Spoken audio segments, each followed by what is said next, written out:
Hello, Blake Brandon here from Whip Company, and we got Steve Townsend on the other side of the camera, and he'll probably jump in here and talk a little bit. But this video is to showcase some of my Joseph strain from Northern Whip Company, the whip collections I have of his. So what we have over here, just to give a quick overall view, is these are a lot of Indiana Jones models, and we'll get into it. These are actually just Bullwhips that aren't necessarily Indiana Jones models, and then these are Target Bullwhips, and then over here we kind of have Stockwhips. I don't currently have any snake whips from them. I have had 4 or 5 through my hands, which that really helped complete the video on a lot of the basics. But we're going to quickly have you come in a little bit. I'll just describe what these models are, but then we'll have a separate, we'll add to this video where I get rid of some of these and we really get more out of it. So come on up here, and what we got here, these are actually all Indiana Jones Raiders style to an extent, or what he may call standard production Indy. Joe just made a standard Indy model, or a Raiders model. He didn't even call it the Raiders, he just called it a standard Indy production. And so, unless you talk to him about specs, he might do things differently. Most of these were secondhand. Some of these were all new for me when I bought them. But with this, they eventually made a 28th anniversary, and that's where he really worked to make sure that was a really long neck, and and it had a certain diameter where it's thin enough here, and he tries to hit those. But besides that, these are all what you call, basically, they're just Raider style bullwhips. All right, so this is a 4-foot. We'll pull them out in a minute. This is a 10-foot. This should be my 12-foot. This, I believe, my 10-foot. This is a 28th anniversary. And this one, I think, is just a standard Indy. This is another 10-foot, so this will be good to compare.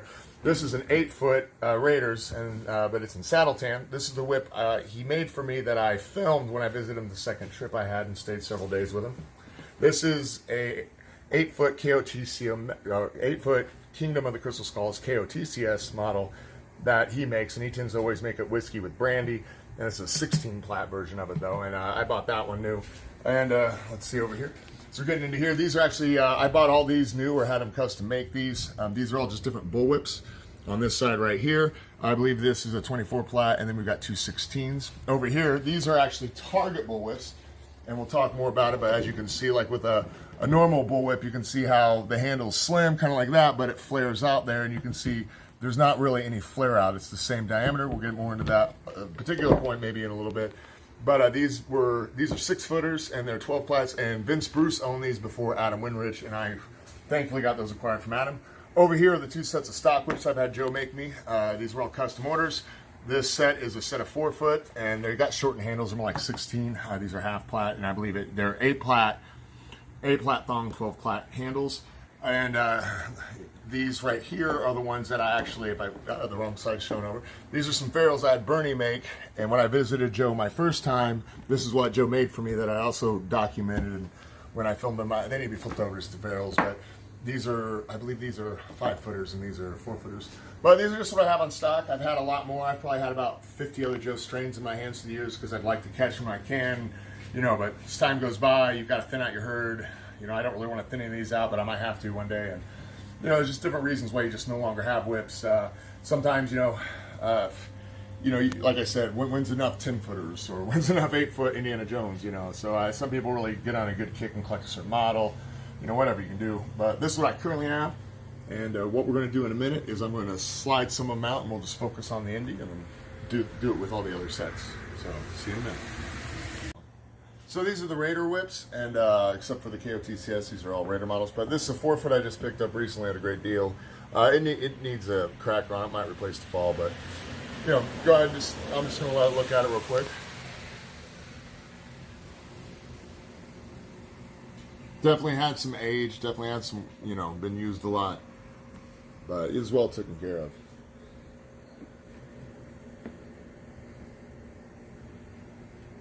Over here. Next, I believe this is a 10-foot Raiders, although I can't confirm it's a 28th anniversary. Just from what I understand from Joe's, I'm pretty sure that makes it a 20th anniversary just because of the slim diameter point, trying to hit certain specs, and definitely the elongated knot tranny on the handle.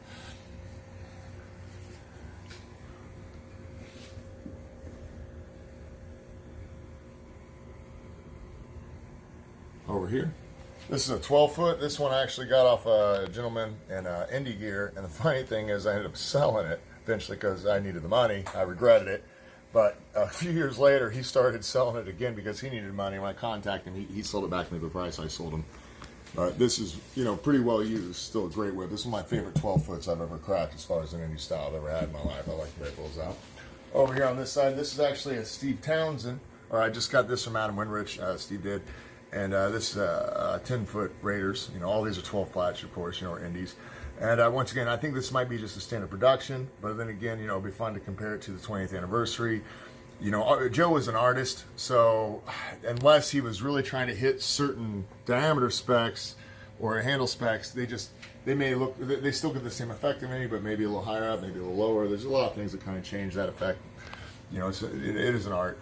This is an 8-foot Raiders, and I think I might have, I don't know whether, I forget when we were talking, whether he actually tried to make it a 28th or he made it a Raiders. I was just too glad to have him make it and trying to dissect how he made every whip and all the variations differently and what he looked for. This one's barely been cracked. You know, I barely used that one. This is an 8-foot KO2CS, and it was gorgeous in its prime, and I've actually sent this along and mailed it to Casey Tyler before, and him and Paul Nolan played with it and sent it back. This is a really nice one. When I saw the whiskey and brandy and just how slick this whip was, to me it blew my mind out of the water about, you know, I'm like, why would anybody want just the Raiders again? But, you know, the Raiders do have a lot of appeal. You know, you definitely hit every patina. All right, now let's put them together and grab some calipers out.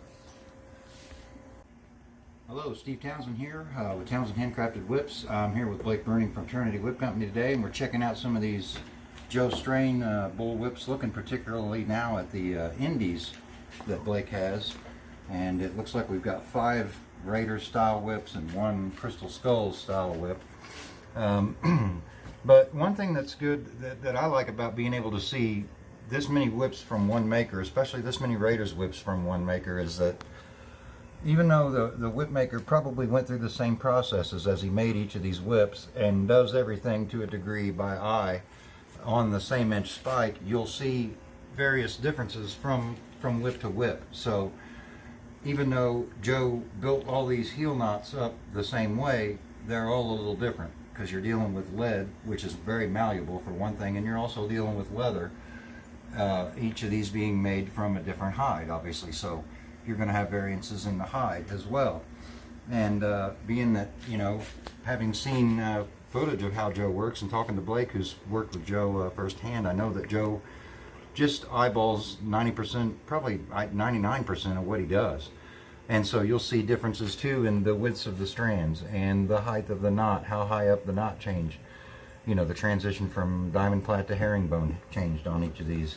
And, you know, people want to get really picky about buying a screen accurate Indy whip, and the problem with that is that you'd have the same thing if these were all David Morgan bull whips. They would all be a little different. None of them are going to be identical. He didn't have a set number of diamonds that he would count before he made this transition. He just braided this tranny, got up to the swell, changed into herringbone. The knot goes wherever it goes. Typically they'll all have about the same look because they're made by the same guy, and it's the same eye that's cutting all this stuff and making all this stuff. So they're all relatively the same. But you could take anything and find differences. The handle diameter, there's a 21.2. This one's down at 19.7. Right at 20. 21.2 and 21.0. And in the 16 plat Crystal Skulls, right at 20.9. So they're all really close to 20 millimeters, the smallest being actually 17. But that's from 17 to 22, pretty noticeable difference. You know, you could go with any of this. The width of the tranny knots is going to slightly vary from whip to whip. The widths of the strands that make up those knots and the whip themselves. Like here, I can look, I'll just measure this strand here, roughly 7.1 if you want to split hairs. Now we'll go over here. This one, I'm going to call that one closer to right at 7.3. And then these to me look wider, and they are 7.8. You know, you can get into the heel knot sizes are all going to be different. This one's right at 43.5, 44, depending on where you measure it. This wrist loop's coming in here and not here, so if you measure it from this side to this side, you're going to get something a little different than you're going to get from here to there, which again goes into a different, you know, a different conversation about the shape of all these knobs. They're all real similar because again, they're all made by the same guy, but they've all got little differences. So when people start talking about a screen accurate Indy whip, I want a whip that looks just like the whip in the movie. That for a whip maker, we can give you the gist of it. Pretty simple, but it's difficult to get you that exact look every single time, because none of the materials that we're working with, other than the spike itself, are really all consistent, the same, exactly the same every time. You'll see differences in the widths of these wrist loops, which will be a difference in the strands that those wrist loops are made out of. They're all going to be really close, but there are minute differences, little differences. And some people want to pour over the smallest, finest detail, and you're looking for a perfect whip, and I don't personally think it exists. I love the look of all these whips. They all look very Indy, and Joe nails that look every time, but you'll always find small inconsistencies because nobody is a machine. I'd say Joe would probably be one of the closer whip makers to actually being a machine, but he is human, and you can see pretty drastic differences from whip to whip. You know, looking at how high this heel nut is compared to these two. Now, there again, this may be the 10-footer that is one of his anniversary models, whereas I believe the rest of these are standard production models. So this may have been intentional, because you can see how much more consistent these are relative to that one. These handles are all right at about the same spot. And, you know, some handles are a little shorter in appearance than others. This one is particularly long, and that might have been his anniversary Raiders. But these little things really give each whip its own character and make it its own individual whip. You know, they make it different from any other whip, and your whip that you get from Joe or whatever maker is different than someone else's whip that they got from that maker, even though they made the, you know, but let's say hypothetically a Raiders whip or a 7-foot Target whip or whatever. If they make two of those, unless they're particularly being careful when trying to make a matched pair, they're going to end up with slight differences. And that'll be consistent, you know, not only at the handle point of the whip, but through the thong, the fall hitch, the fall. You know, some whip makers even make their own poppers, so their poppers are going to vary from whip to whip. They're not having them made by someone who does nothing but make poppers. So, hope you enjoyed taking a look at these whips. I know I enjoy checking them out. I think my personal favorite is probably this 16 plat 8-foot right here. I've just never had a whip crack that easy for me, and someone else might have a completely different opinion. They might think it's not what they like at all, but I certainly do. But they all crack good, they're all made great, and I personally love them. Can't get enough of them. It's a great collection. Good roundup of bullwhips there. All right, so now we're looking at the stock whips briefly, and then the bullwhips and target bullwhips. Normally, depending on your handle, you get any stock whips, the handles are generally 18 to 21 inches. I would dare say if you want a 6-foot on up, you definitely want it. Maybe you want 21. Generally, 18 is pretty standard, and you'd want an 18-inch handle on, say, a 4-foot, a 5-foot. So it's pretty common.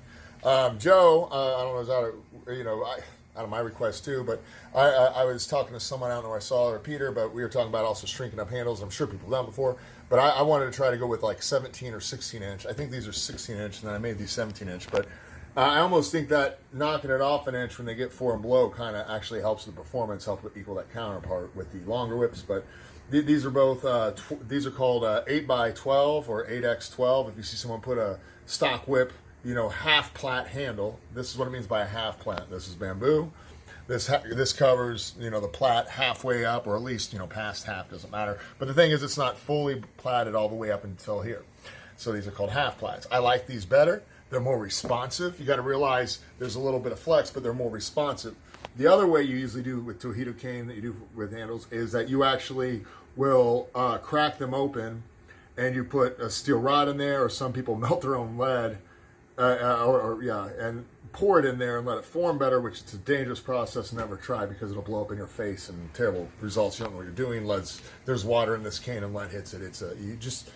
Either way. A lot of people though will split it open, carve out, or just start carving and rip up some strips, replace it with metal, but then they also will tend to sand it down. So then they'll get a lathe and sand it to a point. So this is about, you know, we'll talk about measurements, but this is pretty standard for this diameter of a cane to have this fat of a tip. Well, if I taper them by, you know, lathing them, and then, you know, since they're lathed and they're weak because they're strong here, that's why you have to re-lead load them with something, or line them up with a steel rod, because once you crack them, they're no longer strong, or especially not that, but once you crack and glue them, but when you sand them down, they become weaker. So that metal makes up for it, but it makes a still responsive piece, and it makes this very small, which makes this very small, which would make this starting point even smaller. You know, everything's got to kind of balance. How fat this is, how fat that is, how fat this is, how fat that is. You know, things like that. Because as fat as this is, the keeper's got to be, no matter what, it'll be fatter than maybe if this is fatter and this keeper's fatter. But once again, there's no spec he's really trying to hit. He's just letting the leather do what the leather is. One day you just maybe, unfortunately, feeling a little thicker or thinner. But we'll just give some quick diameter measurements. All right. And we're back. We had a small cut. Anyway, so this is, we're talking about, this is an 8x12. 8 is always thong. 12 is usually the handle. If it's an 8x8, 8 plat, 8 plat. Generally, you want the handle plat to be just a little bit smaller. So if you see a 6, like this one, this is an 8x16. So if you're getting a whip that's at 8x16, it's usually the handles you make 16 and the plat 8. You want a very thin strand here and really fat ones here. It's always better to have an 8 plat with a 12 or an 8 plat with an 8 than whatever it'd be to have a 12 plat with an 8, if you understand that. But once again, if we're looking at these real quick, come on over here. So right here under the heel knot where it's at fast, it's like 19.5, 20, 20, 19.8. Either way, they're very close right here, okay? Well, this is interesting too, then let's look at this. This is 27.3. This one is pretty close, probably 27.9. Move over here, let's see how fat this one is. This is actually 29. This is 29. So here we have handles that are basically the same diameter, yet one knot just was a little thicker, a little wider, whatever. Can also depend on this too. Like you'll probably say these are a little thicker as well. Just have to be a little bit bigger. It doesn't really affect the product, but just to point that out. You have these handles up here. As you can see, these are pretty thin up here. I'm just going to measure that 14.3, 14.9. Up here, they're 16.8, or 16.7, 16.7, yeah. So, doesn't really affect this too much, but right under the base where that thong starts is 13.2. Same thing right here, it's about 13.1. It's pretty close. This one's about 13.7. Of course, I got more of the knot showing here, so 13.8. So they're all relatively around it, but yeah, this, if you look at them, it looks a lot different. This, you can definitely see the fatness difference in there and the fatness difference in there. And maybe that this is a little thicker leather than this was too, which also helps that fatness look even fatter. These actually were supposed to have transition knots, but he made these on my first visit, and we were rushing to the second day. We did other things too, but this is as far as we got. He gave me the strands. And he says, I don't have time to finish them to get you to the airport. So these never got added. And he gave me the strands, but I thought I'd just leave them as they were. I just kept the strands in the pocket. All right, anyways, that's the stock whips. Oh, yeah, we'll do this real quick. And as far as these stock whips, let's look at these points. Look how small these points are. These are pretty gummy, but, like right there. It looks tiny as nothing, but it says 5.1. 5, they're all about 5.1 or 2. Either way, that looks really small. I mean, look how small these look. They're not as small as they really are, but if I got a Raiders up there, they'll look a little bit fatter. But so that's a pretty small tip. That's an overall tip. All right, let's put these up. Keep looking at those other beautiful whips. All right, so right here. Now these are these are actual bullwhips. So these have nail spikes. All right, this is a 24 plat. This is actually a 10-foot 24 plat. And this is probably one of the best flowing whips I've ever used in my life. I sent out for Casey and Paul Nolan to look at, and Casey still to this day was always trying to make me sell it. But this one, the 2014 leather debut, Sheridan leather debut in the Rocky Mountain Leather Show. Joe entered one in 2012, and then I was collaborating and talking with him. And my goal was that I tried to talk him right after he retired. Like he retired and right like into 13. And then I still convinced him to make this because he had to make it in 14 to do it. But I love this whip. Originally, though, this one, the one next to it, was our original plan. Now, I never gave Joe any spec, like, on any of these, like, I want to handle this long. I never gave him any spec. The only thing I said is, I want to try this. So if you look at this pattern real quick, this is what I call the coral snake. I saw one of Joe's whips like this one time. It might have been an 11-foot snake whip, but whatever it was, I just love this pattern, so I had to make it as a bullwhip. But it goes, it's a 16 strands, so half the strands, that means 8. So I think this is brandy, but it could be whiskey too. But it goes saddle. We'll go backwards, but saddle, or natural, saddle, brandy. So then it's back to saddle. So the darker color and lighter color are separated by the medium color. Now over here, if you look at this one, with this is what I had an idea of. I always wanted to see whiskey, brandy, and red together, and I wanted to have whiskey be the separating color. And so when we're looking at this one over here, and you can broad up a little bit if you want that picture. This is the one that I originally wanted to be made in these colors. And while we had to wait to a certain date for a couple months because he couldn't make it until a certain time of year, otherwise it wasn't made in the year of 2014, I had to make this one so we could see the colors because I couldn't wait. And he made this one. This is a 16 plat, and the colors originally wanted this one, but it's the same coil snake. And we thought that it bled together so much it was really hard to see it. And so I had to make me a 5 foot right after it, and he was okay with it because he thought, what if we made red the main color? So now it went like whiskey, red, or whiskey red, brandy red, whiskey, so red was, instead of it being whiskey the main color, or over here like it was a saddle tan, it was red. And I thought it was too red for me and too flashy.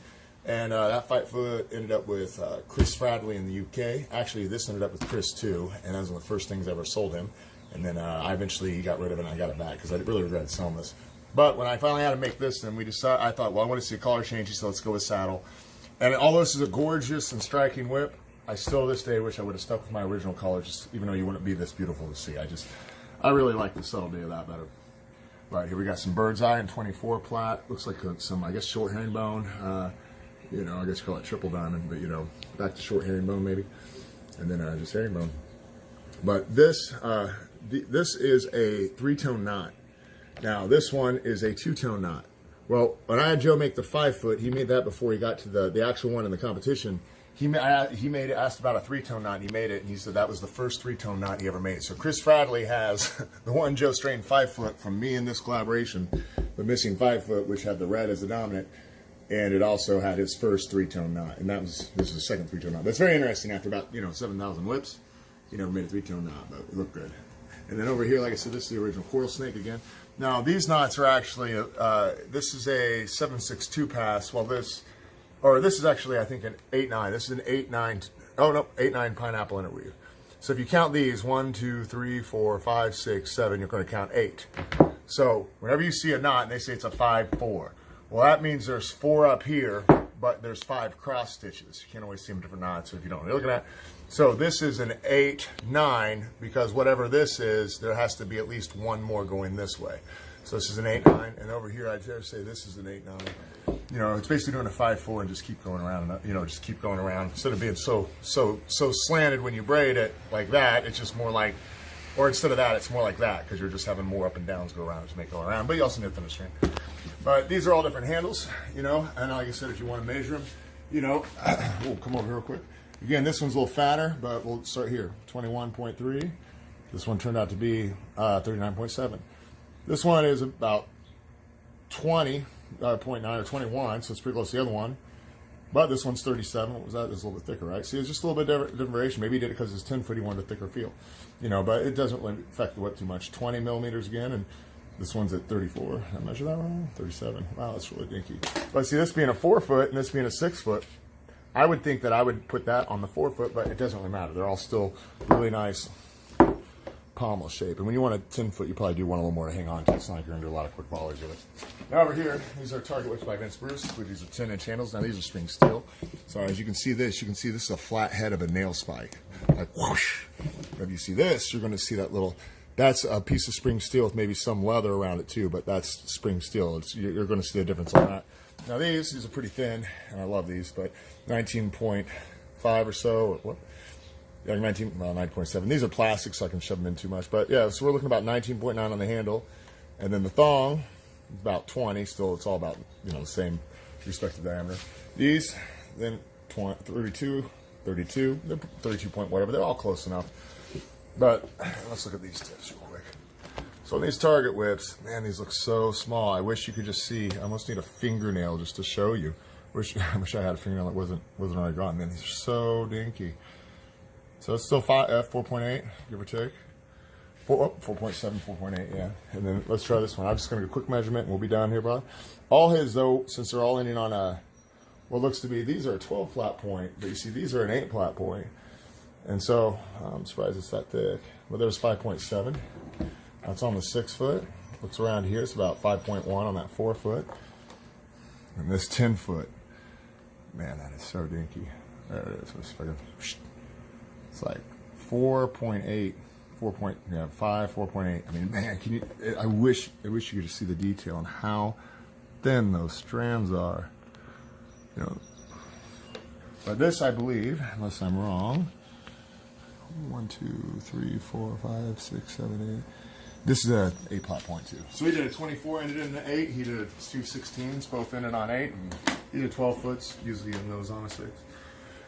But you know, these are definitely what you almost call Indiana Jones bullwhips to an extent, but aren't Indiana Jones. These probably are 10-inch handles, give or take. That feels like it might be a 10. This one is probably actually an 8-inch nail spike. That's probably closer to an Indy.